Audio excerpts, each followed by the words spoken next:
ใบโบชะโบลูกเอาใบซ่อนมาขึ้นน้ำแบบได้บนลายปันไดพี่น้องพอได้ลวกกินอยู่ดื่มกันกับหน่อไม้ตัดตีนเผาไผ่หนังมันก็ได้ล่างเนี่ยรู้แล้ว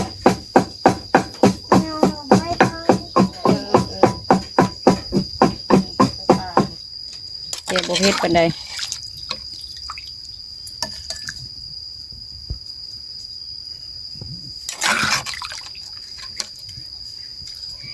นี่ออกก่อนเลยนี่ตักแล้วก่อนเจียวกบต้มหน่อไม้ลวกผักกระเจียวพี่น้องหน่อข่าก็มีอยู่ของบริโภคมาลวกมีก้อนหรือจะกินเองบอกกินเองก็ได้มีก้อนก็ได้โดยกับสบายดีและสวัสดีเด้อพ่อแม่พี่น้องวัดสุโขสุคนตอนเช้ามื้อนี้แสลมก็สิมาเห็ดอยู่เห็ดกินก่อนพี่น้องพอดีน้องไผ่เพิ่นเอากบมาให้แล้วก็คั่วข้าวตู้ไว้พี่น้องเพิ่นเอากบมาให้3 โตเพิ่นก็แบ่งให้หลายคนเลยเพิ่นก็มาให้ตลอดได้กุ้งได้ปูปลาได้หอยก็เอามาให้ตลอดอยู่พี่น้องถึงบ่ได้ออกไปก็เพิ่นก็มาส่งพี่น้องเลยแล้วก็สิเฮ็ดกิน2 โตหนึ่งนะเจลให้เที่ยวกินแล้วคืนนี้กินน้ำกันนี่แหละกินตัวหนึ่งกับไอเที่ยวพอพอขึ้นไปเห็นงานตนเด็กเลยกิน2 คนวานนี่จงไว้อีก2 ตัวมาเจลกินตอนเช้าเจลสุโภขึ้นกินเลยคืนนี้กิน2 ตัวกินตัวหนึ่งตัวน้อยกับไอเที่ยวกินบลายดอกพี่น้องจำจุกินแล้วก็แล้วเจลบัดนี้ก็ไปเบิ่งน้ำกันพี่น้องบัดนี้เจลกบแล้วก็สีลวกพักดอกกระเจียวเห็นดอกกระเจียวป่งอยู่ครับกับบลายปันไดกะสิพอได้กินอยู่พี่น้องแล้วก็ต้มหน่อไม้นี่เมื่อวานนี่ต้มไว้บ้องมันไม่เอามาแต่เฮือนปานางแล้วหักเลยแล้วปันให้พี่น้องเลยเมื่อวานนี่มันยาวเลยแล้วหักออกจากเข้มหัวแล้วก็เลยปันให้มาต้มกับมาปาดปอกต้มไว้พี่น้องไปเบิ่งไปชมน้ำกันบัดนี้ข้างน้ำไว้ก่อนพี่น้องตรงประเดกใส่ไว้กำลังเผากบอยู่พี่น้องเผาสะก่อนเผาไผ่ให้มันหอมเผาให้หนังให้นั่นมันค่อยให้คราบเปื้อนคราบอย่างที่มันอยู่ในตุ่มในน้ำได้ออก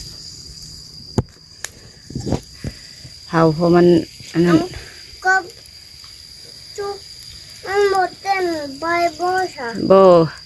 2 ตัวพี่น้องเผาแล้วก็เสียไปคั่วล้างน้ำตัดตีนตัดยังมันออกก่อนมาเก็บดอกกระเจียวกันพี่น้องนี่ให้เที่ยวเก็บให้เลยดอกหนึ่งกำลังปรุงนี่พี่น้องนี่กำลังเป็นดอกจุ่มนี่ครั้งนี้ก็2 ดอกตัวนี้นี่ดอกหนึ่งมีขู่กออะไรพี่น้องหลบไปทางผู้เติมกันไปลวกกินกับเจียวกบมีต้มหน่อไม้นี่ลวกกับเจียวกันไอ้เที่ยวผลลกแล้วกับผลลกโบเป็นมือก้านมันยังอยู่ต้องกับเจียวต้องเอา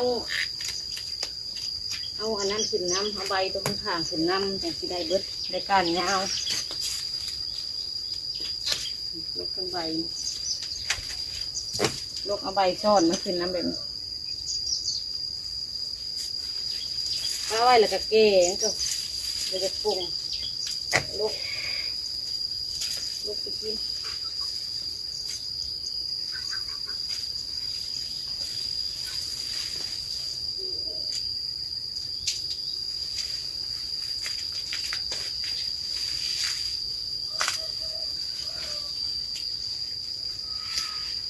กำลังเริ่มปรุงมันขยายกอมันได้ลายเต็มที่มันก็ปรุงใหม่ช่วงทำอิฐฝนตกทำอิฐนี่เขาพังไว้ในดินนี่มันกระสิปรุงรอบทำอิฐกระสิปรุงอีกกระสิปรุงปรุงดอกก่อนรอบทำอิฐเมื่อท่านมีใบขึ้นมาแต่ปรุงดอกขึ้นมาให้กินก่อนรอบทำอิฐวันนี้ก็รอบต่อไปกับพวกมันใหญ่แบบนี้เลยเป็นดอกโตอีก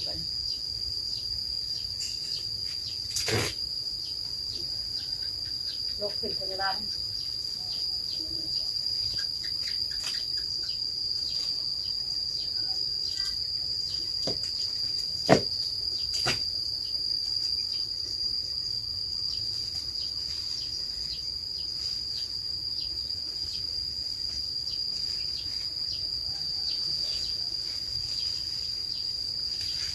มันบ่ทันได้หลายมันบ่ทันโป่งผูกปุ๊กตัวหักกระพังไว้นี่ก็มีกำลังใหญ่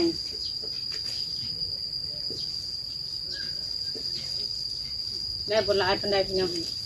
พอได้ลวกกินอยู่ดื่มกันกับหน่อไม้ล่างไว้พี่น้องไว้ไปลวกเอาจังไว้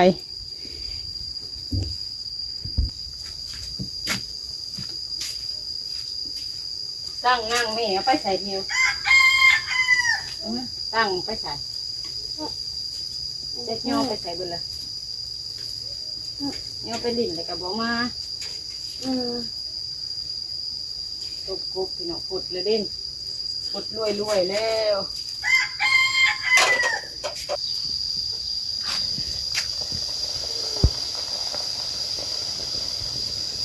ต้มกบพี่น้อง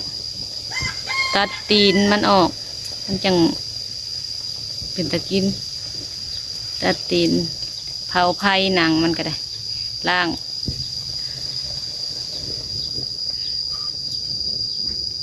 ดังพื้นพี่น้องเลยควันกุบควันเอา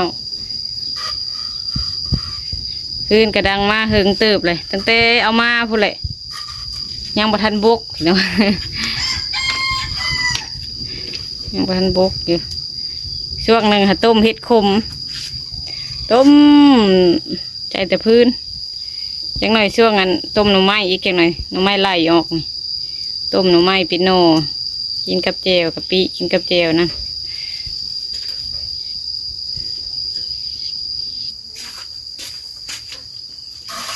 ตามมะเขือไปพี่น้องมะเขือแห้งตากไว้ตั้งแต่ข้าวอันแม่วิ่งเรามาแล้วเราแบ่งให้แต่ละคนให้พี่น้องมะเขือดันมะเขือดิบนี่ชุกเหลืองนี่ตากไว้ถ้าน้ำบ่ตากนี่มันกับเน่าเบิดเลยพี่น้องนี่ตากไว้มันเป็นมะเขือดิบเหลืองเวลาเราเลือกเอาหมักที่มันดิบเราตากไว้นี่ไปใส่แกงหน่อไม้จะได้แต่ส่วนไรแกงหน่อไม้จะปิดอันในกุ๊กเดี๋ยวเราชิมหมักมาตำใส่จะได้มะเขือดิบอันนี้ก็ไว้เก็บตำเจียวไว้ให้ดูกินว้าวน้ำเทียวมีมะเขือก่อน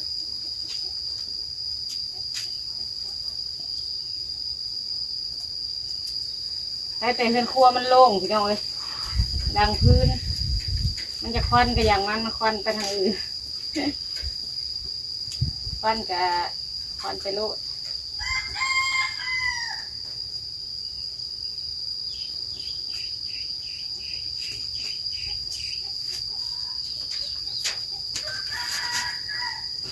ต้มกบกระสุกเลยพี่น้องน้ำบกเลย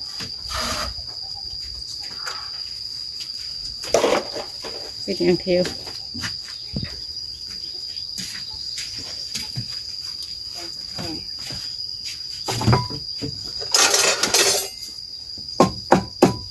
เจียวกบก่อนพี่น้องเนี่ยรู้แล้ว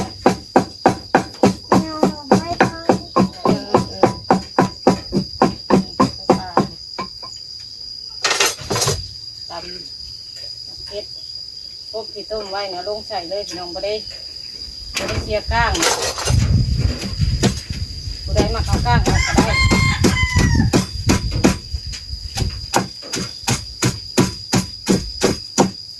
ใครมาเอาก้างออกเอาก้างออก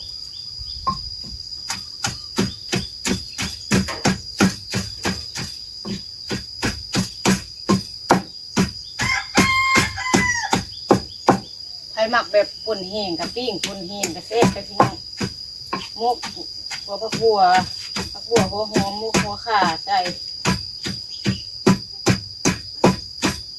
ดีแบบกับเส้นไปอีกแบบนึงป่นกบแห้งพริกป่ ป่นแห้งที่ว่าแล้วก็ฮับปิ้งมาป่นแห้งตำแบบพ่อโบหมุนแห้งปานใดพอกระดูกมันสิแตก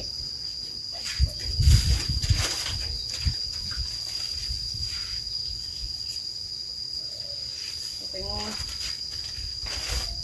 เห็ดหยังเขียวนี่น้ำต้มกบพี่น้องต้มใส่น้ำปลาแดกตองปลาแดกต้นใส่แล้วก็ใส่ใบส้มใบกระเจี๊ยบเนี่ยพี่น้องเล็ดยอดมันใส่ใส่หัวชิไข่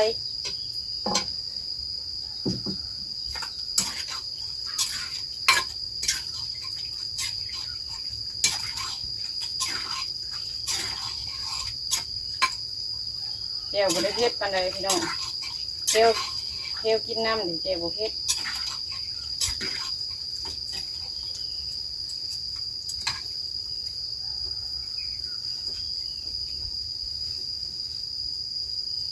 หอมกับผักบัวกับผัก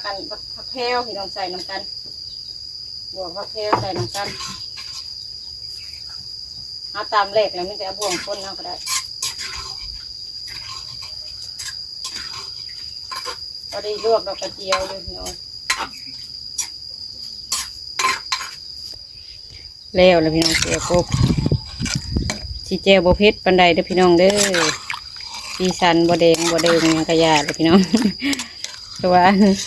เจียวไอเที่ยวกินน้ำกันเจียวบเพชรปันได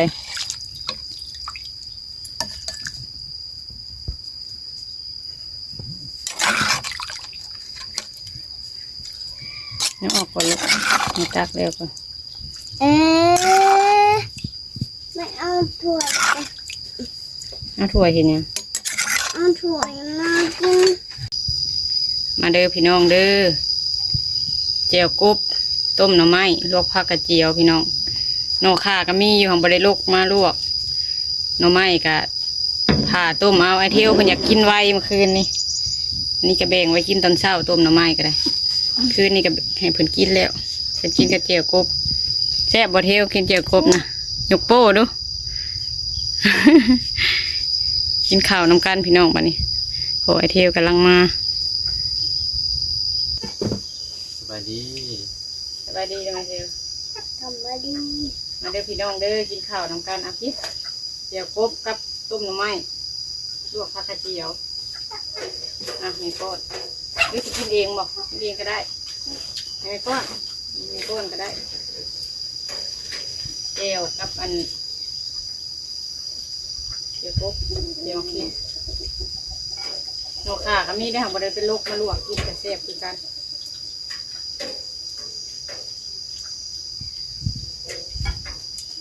เจียวบริเวณเป็นไหนพอได้เที่ยวกินนั่นลืมบ่วงไปเลย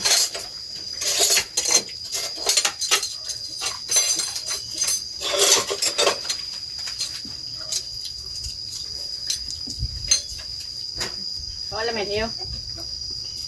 ออกไปพอ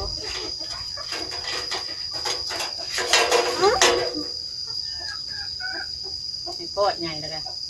บางเถื่อกินเองบางเถื่อไอ้ปอดนั่งลงอย่าลิ้นนั่งลง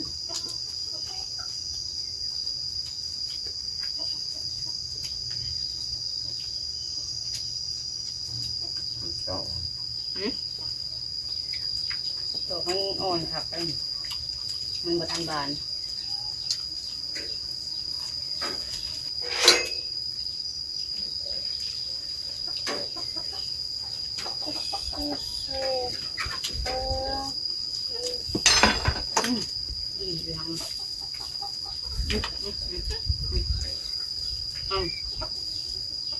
เดี๋ยวปุ๊บเอาให้ปุ๊บนะเดี๋ยวมาให้กดใจเด้อว่าให้บอกเราใจเยอะ นั่งดี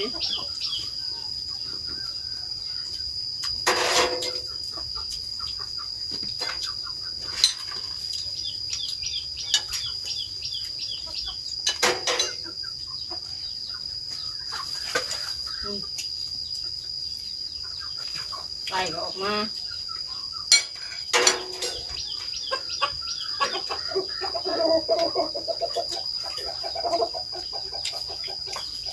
เอามาเลย เอาอีกบ่ ครบเลยนะสิ้น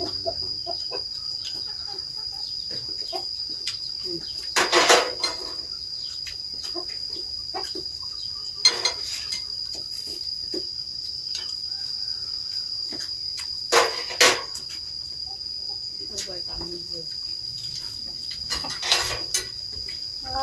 ขาสมอง น้ำหมอก สมองอะไรกับ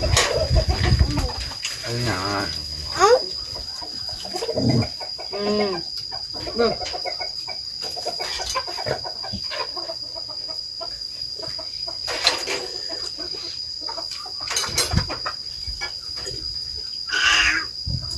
มื้ออื่นได้ไปเข้าโรงเรียนแล้วเดียวนี่เตรียมพร้อมแล้ว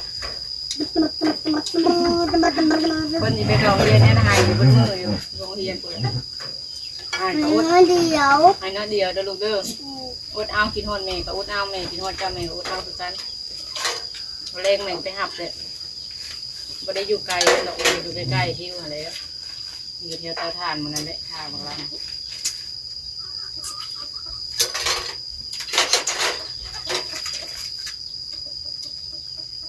โดยพี่น้องกินข้าวกันเด้อบัดนี้ขอบคุณหลายๆที่มาให้กำลังใจทุกพี่น้องเด้อกินข้าวก่อนบัดนี้โดยพี่น้องไอเทียวเฮ็ดไปช่างนั่นนะแต่เล็มน้อยกินข้าวกับอิ่มนะยังแต่พอไอเทียวคนยังกินอยู่อย่างไรก็ขอบคุณหลายๆเพื่อทุกท่านที่มาให้กำลังใจเด้อพี่น้องสำหรับคลิปนี้แต่เล็มน้อยขอกล่าวคำว่าสบายดีเด้อสบายดีเด้อทางนั้นเด้อ สวัสดี ยังกินอยู่สบายดีเด้อไปเทียว อืม สวัสดี